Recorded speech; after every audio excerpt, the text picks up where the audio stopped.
السلام علیکم ورحمۃ اللہ وبرکاتہ نحمده ونصلی علی رسولہ الکریم اما بعد رب اشرح لی صدری ویسر لی امری واحلل عقدۃ من لسانی یفقهوا قولی۔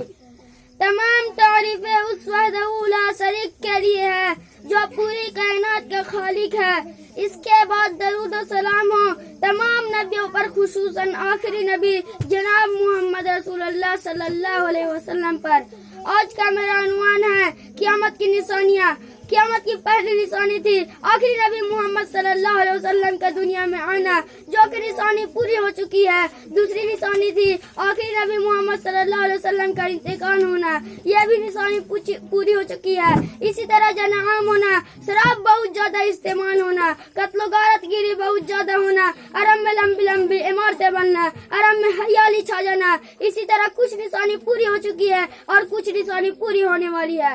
قیامت کی جو نشانی باقی رہ گئی ہے ان میں ایک بہت بڑا جنگ ہوگا جسے ملحمۃ الکبریٰ کہا گیا ہے، جس میں مسلمانوں پر بہت ظلم ہوگا۔ مسلمانوں کی زمین پر کافروں کا قبضہ ہوگا اور یہودی خیبر تک قبضہ کر لیں گے۔ اس کے بعد ترکی، شام، اردن وغیرہ پر یہودی کا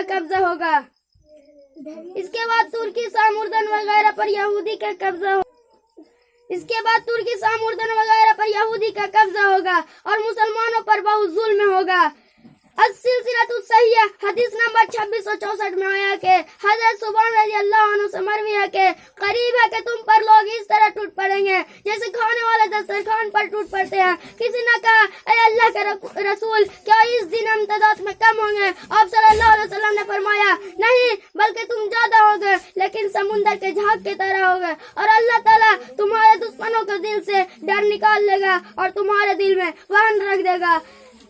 کسی نے کہا اے اللہ کے رسول، یہ وہن کیا ہوتا ہے؟ آپ صلی اللہ علیہ وسلم نے فرمایا دنیا سے محبت اور موت سے نفرت۔ یہی حال مسلمانوں کا ہونے والا ہے، جس میں مسلمانوں پر بھی انتہا ظلم کیا جائے گا اور دنیا ظلم و ستم سے بھر جائے گا، تو اللہ تعالیٰ امام مہدی کو بھیجیں گے جو مسلمانوں کو اکٹھا کریں گے اور کافروں سے جہاد کریں گے اور ظلم و ستم کو ختم کریں گے، اور ان کے زمانے میں عدل و انصاف قائم ہو جائے گا۔ ان کے زمانے میں مال بہت زیادہ ہوگا۔ حالت یہ ہوگا کہ ایک آدمی سونا چاندی صدقہ دینے کے لیے اپنے گھر سے نکلے گا، لیکن لینے والا کوئی نہیں ہوگا۔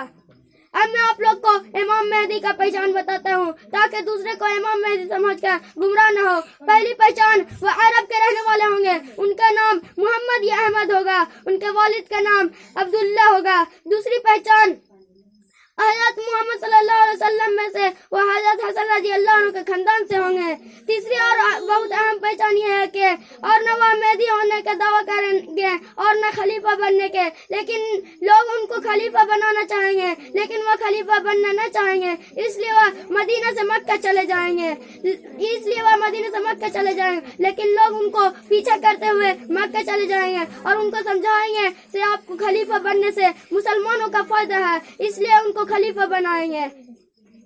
چوتھی پہچان، ان کی خلافت کی بیعت مکہ میں خانہ کعبہ کے اندر حجر اسود والا کونا اور مقام ابراہیم کے درمیان ہوگا۔ پانچویں پہچان، ان کے خلیفہ بننے کی خبر سن کر شام سے ایک فوج ان سے جنگ کرنے کے لیے نکلیں گے جو مدینہ ہوتے ہوئے آگے بڑھے گی۔ اس پوری فوج کو اللہ تعالیٰ زمین میں دھسا دے گا۔ نبی صلی اللہ علیہ وسلم نے فرمایا جب مہدی ظاہر ہو جائے تو ان سے مل کر بیعت کرو اور ان سے مل کر جہاد کرو۔ جو مہدی ہونے کا دعویٰ کرتا ہے وہ مہدی نہیں ہو سکتا، اور جو عربی نہیں وہ مہدی نہیں ہو سکتا۔ جو بھی چھپ چھپا کر مہدی ہونے کا بیعت لیتا ہے وہ مہدی نہیں ہو سکتا۔ اب میں آپ لوگ کو قیامت کی 10 بڑی نشانیاں بتاتا ہوں۔ قیامت کی 10 بڑی نشانیاں میں سے پہلی نشانی دجال کا خروج ہوگا۔ دجال تب نکلے گا جب امام مہدی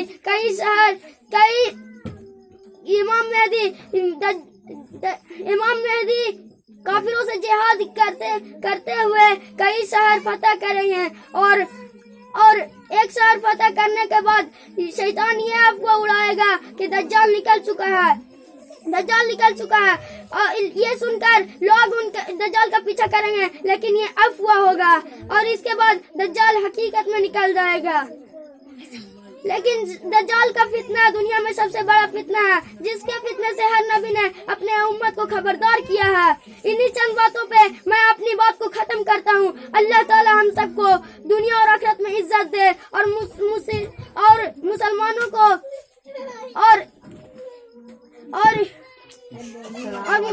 مشرکین کو اللہ کو برباد کر دے، آمین یا رب العالمین۔ وآخر دعوانا ان الحمد للہ رب العالمین۔